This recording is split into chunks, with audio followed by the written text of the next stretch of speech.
성도 여러분, 안녕하세요.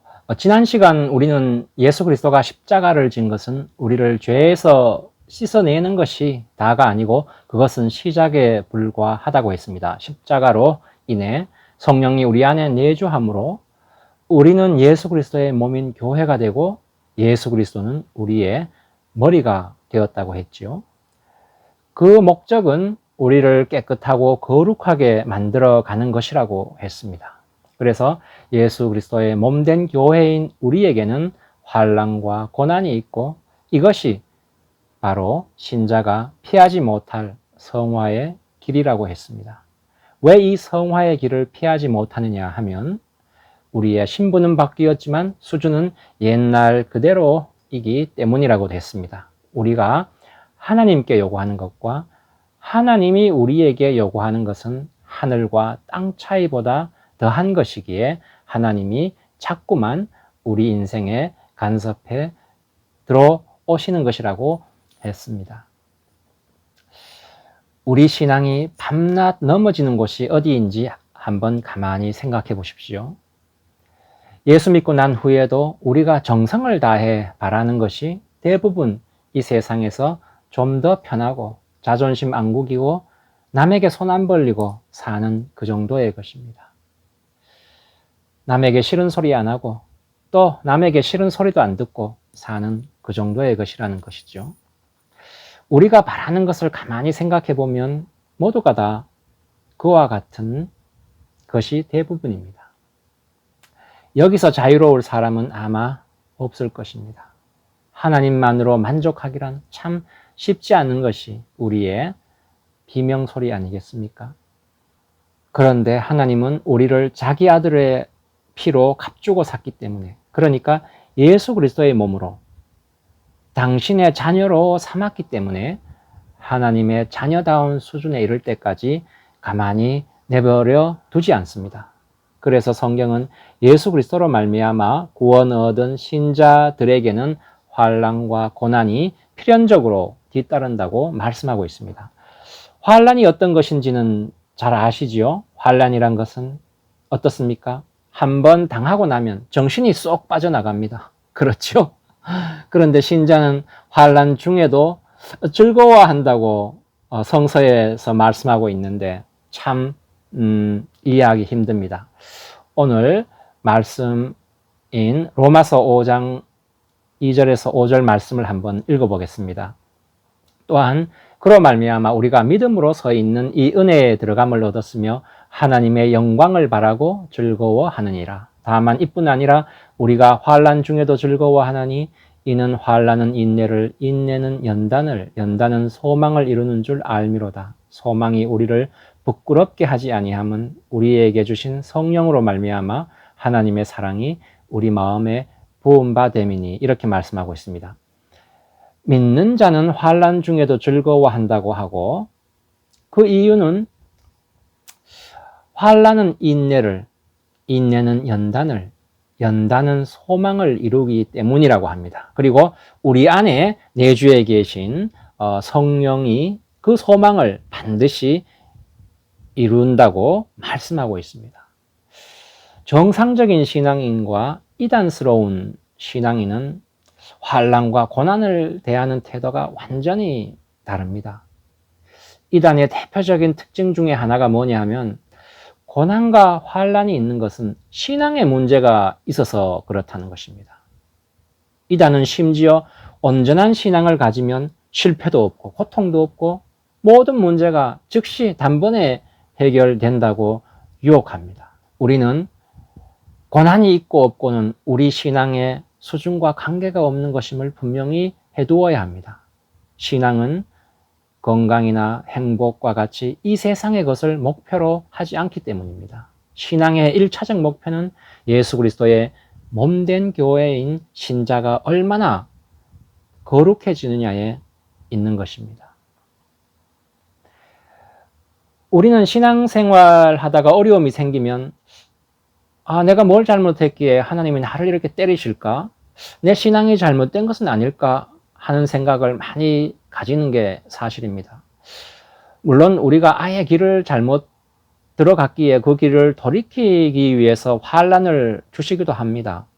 탕자 이야기처럼 하나님 말씀에 순종하지 않고 아버지 말씀에 순종하지 않고 세상 따라 집 나갔다가 돼지 먹는 쥐엄나무 열매 먹고 고난당하다가 다시 깨닫고 돌아오는 게 그 대표적인 것이죠. 그러나 또 다른 종류의 환난과 고난이 있습니다. 바로 이것이 오늘의 주제인데 그게 뭐냐면 내가 올바른 길을 가는데도 시련과 환난이 있다는 것인데 사실 이런 경우가 더 많습니다. 이런 환난과 고난을 만나면 아이고 하나님 제가 잘못했습니다. 용서해 주세요 하면서 문제의 본질은 외면한 채 무조건 회개하고 기도만 할 게 아니라 고민하고 극복하고 뛰어넘어야 한다는 것입니다. 그러니까 우리가 잘하고 있는데도 고난과 환난이 있다는 것입니다. 그것은 우리가 그리스도의 몸된 교회이기에 우리를 거룩하게 만들기 위해 하나님이 우리 삶에 개입하는 것이지 무언가 잘못해서 벌 내리기 위한 것이 아니라는 결코 벌 내리기 위한 것이 아니라는 것입니다. 우리는 그 길을 이러한 길을 욥에게서 대표적으로 볼 수 있는데 욥을 통해 신자가 겪는 고난과 그때 발휘해야 할 인내에 대해서 살펴봄으로써 오늘 읽은 말씀인 그 로마서의 말씀을 풀어보도록 하겠습니다. 욥은 우리 성도들이 다 잘 아시는데 욥은 상상할 수 없을 만큼 부유한 데다가 자식도 아들이 7, 딸 3명이나 있었습니다. 자식들이 생일 파티하고 나면 술 먹고 부지 중에 죄 지었을까봐 파티 끝날 때마다 욥이 번제를 드릴 정도로 하나님을 경외한 사람이었습니다. 어느 날 사단이 할 일 없이 빈둥빈둥 여기저기 돌아다니다가 하나님 앞에 옵니다. 그러자 하나님이 야, 너 꼴이 그게 뭐냐? 욥을 한번 봐라. 욥같이 온전하고 정직하여 하나님을 경외하며 악에서 떠난 자가 세상에 없느니라. 걔 좀 배워라. 이렇게 욥을 칭찬하자 사탄이 뭐라고 하냐면 하나님, 욥이 뭐 까닭 없이 그러겠습니까? 하나님이 복을 주어서 그런 거 아니겠습니까? 욥이 가진 것 지금 한번 다 쳐보세요. 환란을 한번 줘 보십시오. 하나님 욕하고 저주할 겁니다. 이렇게 사단이 대꾸합니다. 그러자 하나님이 사단과 얘기를 하는데 하나님이 그래, 사단 보고 하나님이 그래, 네 마음대로 욥을 쳐봐라. 단 그 몸에는 손대지 마라. 이렇게 합니다. 사단이 욥에게 손을 대자 욥의 자녀가 하루 만에 아까 전에 아들이 7이라고 했는데 하루 만에 아들이 다 죽고 재산이 다 불타거나 도적대가 들이닥쳐서 빼앗깁니다. 재난도 이런 재난 환란이 없는 거죠. 그러나 이런 재난을 당하고 나서도 욥은 욥기 1장 21절 이하에서 이렇게 고백합니다.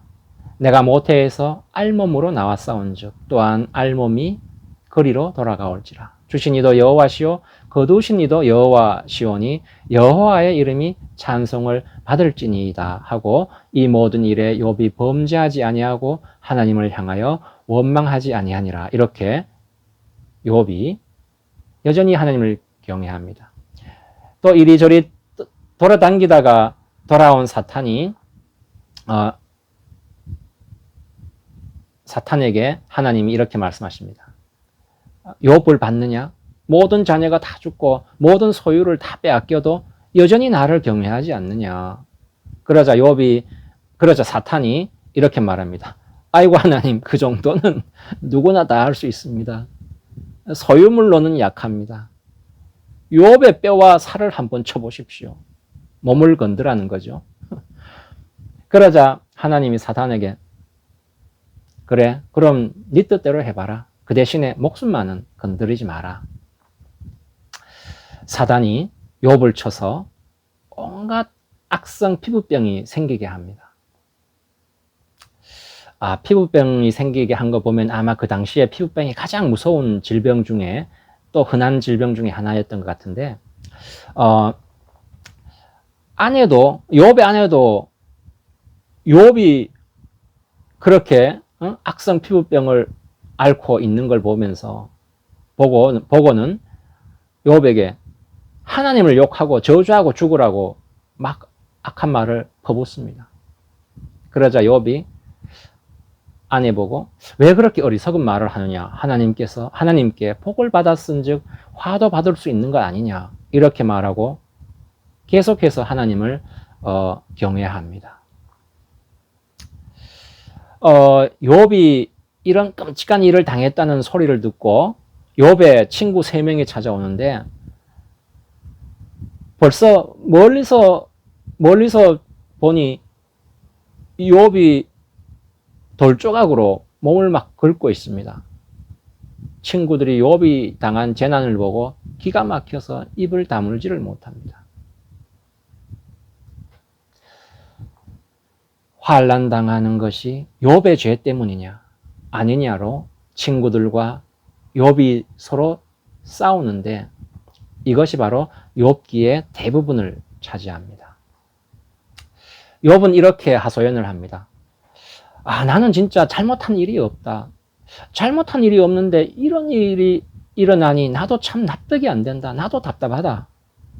하나님이 나를 좀 만나 주셨으면 좋겠다. 한번 만나서 따져 묻고 싶다. 이렇게 하소연을 합니다. 욥의 이 항변에 대해서 욥의 3 친구가 어떤 지적을 하냐면, 네가 잘못한 일이 없으면 이런 일이 왜 생겼겠느냐. 이런 일이 생긴 것만 봐도 뭔가 잘못한 게 있는 게 분명하다. 그러니 빨리 그 죄를 찾아내서 회개해라. 이렇게 말합니다. 그러나 욥이 계속해서 자신은 하나님 앞에 잘못한 게 없다고 하니까 3 친구가 분노해서 또 지적을 합니다. 네가 무슨 다른 잘못을 했는지 우리는 잘 모르지만 지금 네가 하는 그 대답만 들어봐도 너는 벌써 틀려 먹었다. 사람이 어떻게 하나님 앞에 잘못이 없겠느냐. 하나님 앞에 잘못이 없다는 그 네 대답만 들어봐도 그게 벌써 네 죄다. 이렇게 욥을 욕합니다. 여기서 우리가 꼭 하나 알아둬야 할 것은 뭐냐면은, 욥을 읽을 때 가장 중요한 원리인데, 욥은 실제로 죄가 없는 의인입니다. 그것은 하나님이 보증하신 것이죠. 진짜 죄가 전혀 없는 욥이 고난을 당하는 것입니다. 그리고 실제로 하나님이 욥기 맨 끝장인 42장에 욥의 3 친구와 욥에게 나타나서 욥의 3 친구가 잘못되었고 욥이 정당하다고 판단을 내리십니다.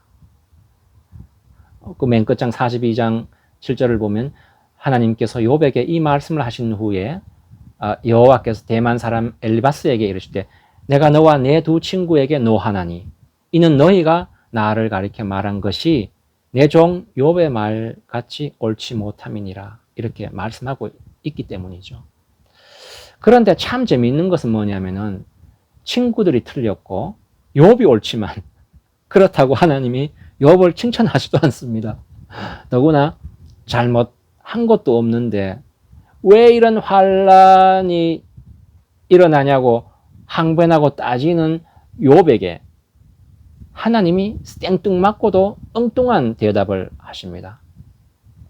바로 여기를 주의해서 보아야 되는데, 욥기 끝부분인 그 38장 이후에서 끝까지가 바로 하나님의 대답인데, 그 첫 부분을 보면은 34장 4절에 6절에 이런 말이 있습니다.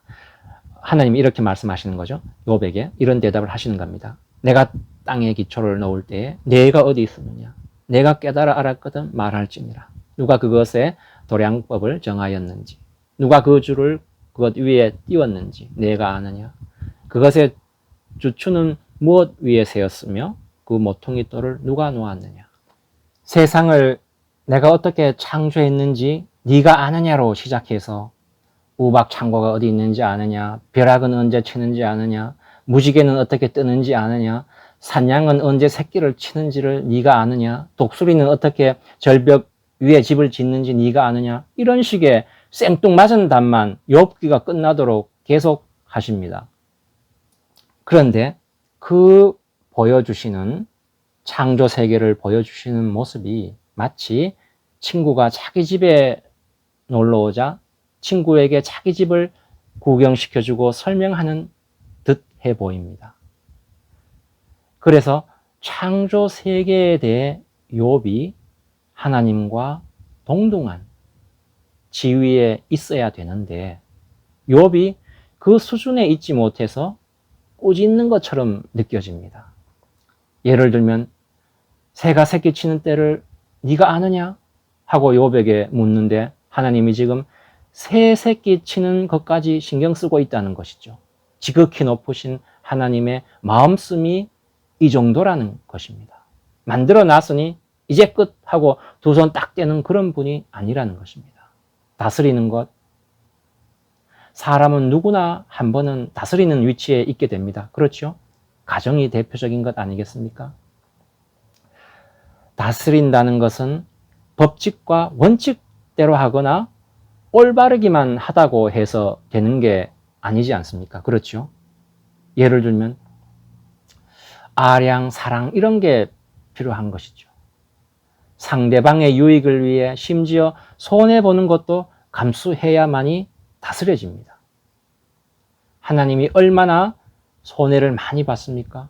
자기 아들을 죽이기까지 했으니 정당함을 넘어서는 아량과 사랑을 베푸신 것이지요.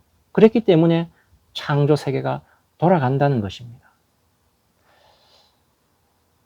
창조 세계를 다 보여주자 욥이 탁 깨닫습니다. 하나님, 제가 참 어리석었군요. 이제야 주님이 어떤 분인지 알겠습니다. 그것도 모르고 제가 눈에 보이는 법칙과 원칙으로만 판단을 했군요. 법칙, 원칙을 넘어서는 거룩한 것도 있음을 이제야 그제서야 욥이 깨닫는 것이지요. 그래서 욥이 티끌과 제 가운데서 회개합니다. 그렇게 욥기가 끝이 나는 것이죠. 이것을 깨닫게 하기 위해 그러니까 하나님이 원하시는 수준에 욥이 이르게 하기 위해 하나님이 욥에게 고난을 주신 것이지 욥에게 무슨 잘못이 있어서 환난과 고난을 준 것이 아니라고 욥기에서 읽을 수 있습니다. 이렇게 얘기하면 좀 이해가 잘 안 되겠기에 몇 가지 예를 제가 좀 더 들어보겠습니다. 이런 것과도 한번 비교해 볼 수 있겠는데 지금 두 형제가 있는데 둘 다 어리다고 한번 생각해 보죠. 어릴 때 쭈쭈바 때문에 두 형제가 싸울 때가 종종 있습니다. 그죠? 쭈쭈바 다 아시죠? 보통 둘 다에게 공평하게 나누어 주어도 상대방께 더 좋아 보입니다. 특히나 더 어린 둘째에게는 공평하게 나눠줘도 형께 더 좋아 보이고 무조건 다 내 거야 이럴 때가 종종 있지 않습니까? 그때 보통 어머니들이 첫째 아이에게 이렇게 말하죠. 야야 네가 큰애 했다. 응? 그깟 쭈쭈바 동생 줘버려라. 응? 네가 큰애다라는 게 여기서는 나이 더 먹었다 그런 소리가 아니죠. 그죠? 여기서는 아량을 말합니다. 둘째가 아직 공평이라는 그런 법칙을 모르기에 공평과 원칙만으로는 그 정당함을 주장할 수 없기에 그죠? 아량을 베풀게 함으로써 해결하고 또 그렇게 아량 베푼 애가 더 큰 애라는 거죠. 내가 정당하지만 상대를 위해 포기하는 것 그게 아량 아니겠습니까? 그런데 아량이란 것이 옳고 그름이나 공평이라는 잣대보다가 더 높고 수준 있는 잣대인 것입니다. 첫째가 자기 정당함만 주장해서 자기 쭈쭈바라고 계속 우기고 동생에게 아량을 못 베풀 때 부모 마음이 더 안타까운 것 아니겠습니까? 왜 그렇습니까? 큰 애여야 되는데, 그죠? 나이가 큰 게 아니라 더 아량이 있고 마음이 넓어야 되는데, 그렇지 못한 게 안타까운 것입니다. 첫째 애가 공평하고 정당하다는 그것만으로도 참으로 대단한 것이지만, 부모는 그것을 넘어 아량 베풀기를 원하는 것이죠. 쭈쭈바 하나를 가지고 자기 권리의 정당함을 따지는 것보다 그냥 줘버리는 아량 있는 아들이 되기를 부모가 더 원하는 것입니다. 욥은 하나님께 항변할 정당한 근거가 있습니다. 욥은 남의 것을 뺏은 적도 억울하게 한 적도 없습니다. 욥은 한 번도 이런 일에 양심에 어긋나거나 실패한 적이 없는 사람입니다. 그러나 하나님은 하나님 백성이 옳고 그름이라는 수준에 머물지 않고 더 높은 수준에 도달할 것을 요구하시는 것이죠. 이게 바로 하나님이 욥에게 까닭 없이 시련과 재난을 내리는 것을 사단에게 허락하는 깊은 이유입니다. 하나님이 당신의 자녀로 삼으신 신자들이 고난과 불평, 억울함 속에 살아가는 것을 허락하시는 바로 그 이유인 것이죠. 신약에서는 이것을 이렇게 표현하고 있습니다. 마태복음 5장에서 예수님이 하시는 유명한 말씀이 있죠. 눈에는 눈으로 갚으라 하였으나 너들은 그러지 말고 누구든지 내 오른편 뺨을 치거든 왼편 뺨도 돌려대라고 합니다. 오른편 뺨을 치거든 이라고 하는데, 때린 사람이 무슨 손으로 때렸을까요? 왼손이죠. 오른편을 맞았으니까. 고대에는 대부분 이 오른손잡이였습니다. 왼손을 부정하다고 생각했기 때문이죠. 약한 왼손으로 때리는 것은 아프라고 때리는 것이 아니라 모욕을 뜻합니다. 예를 들면, 극단적인 예를 들면 남자가 여자한테 뺨을 맞으면 그게 아프다고 소리 지르는 남자가 없습니다. 그죠? 그런데 왜 남자가 여자한테 뺨 맞으면 길길이 날뜁니까? 그게 모욕적이기 때문인 거죠. 뺨은 아프라고 때리는 것이 아니라 모욕을 주는 것입니다. 모욕을 받아들이는, 그러니까 뭐냐면은 오른쪽 뺨을 내주고 왼쪽 뺨을 내주고 하는 그 말은 무슨 말씀이냐면은 모욕을 받아들이라는 것입니다. 왼쪽 뺨도 돌려대서 또 모욕을 받아들이라는 것이죠. 모욕을 받아들이는 거, 이거 굉장히 높은 수준의 인격입니다. 그렇죠. 우리는 보통 네가 때리면 나도 맞받아 때린다. 눈에는 눈, 이에는 이. 그게 우리의 일상적 삶인 거죠. 믿지 않는 자들의. 하나님이 지금 정당함, 공평함, 옳음이라는 지극히 당연한 그 수준에 머물지 말고, 그죠?